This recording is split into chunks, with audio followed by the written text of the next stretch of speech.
initiative du mouvement fédératif roman qui vise à alerter sur un nouveau traité de l'OMS.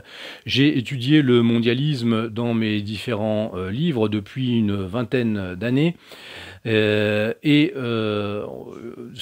facile d'arriver à la conclusion que pour les mondialistes, les questions de société sont en fait détournées à des fins politiques, à des fins de contrôle politique total de toutes les sphères de l'existence de l'humanité contemporaine. Et évidemment, la santé est un marchepied parfait pour ce faire.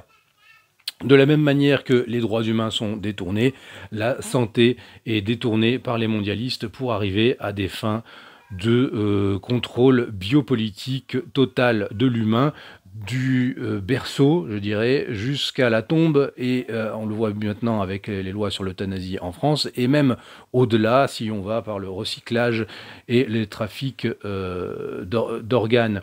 C'est quelque chose, c'est la vision eugéniste de l'humain qui est ensuite devenue celle du transhumanisme, qui est réellement au berceau de ces institutions depuis leur fondation. C'est ce que j'ai documenté notamment dans mon livre Globalisme et dépopulation, qui traite de ces questions, qui montre la généalogie profonde de ces institutions, les objectifs des gens qui les financent, comme la Fondation Gates et tant d'autres.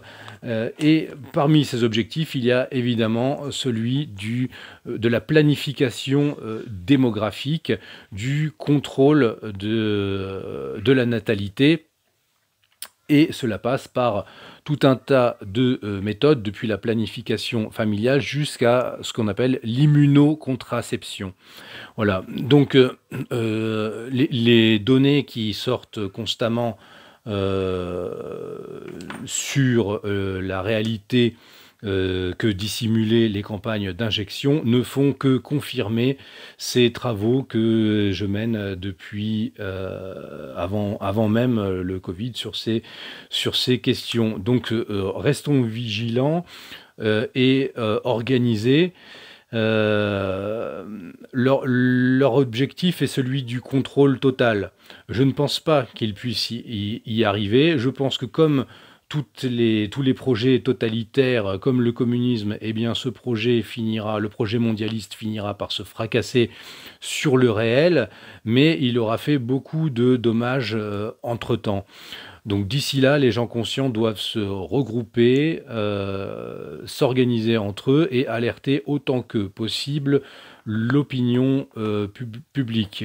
Et il faut savoir que les gens que nous avons en face, malgré tout, sont déterminés et je dirais en quelque sorte ennemis du genre humain, ennemis dissimulés, mais ils sont aussi assez lâches. Donc si nous restons groupés, que nous leur montrons que nous n'avons pas peur et que nous savons exposer leur véritable agenda et le rendre public, eh bien il n'est pas certain du tout, vu le contexte international qui plus est, qu'ils arrivent à leur fin. La pression va augmenter peut-être à mesure qu'ils sentent qu'ils perdent le contrôle, mais c'est peut-être aussi le signe de leur fin proche.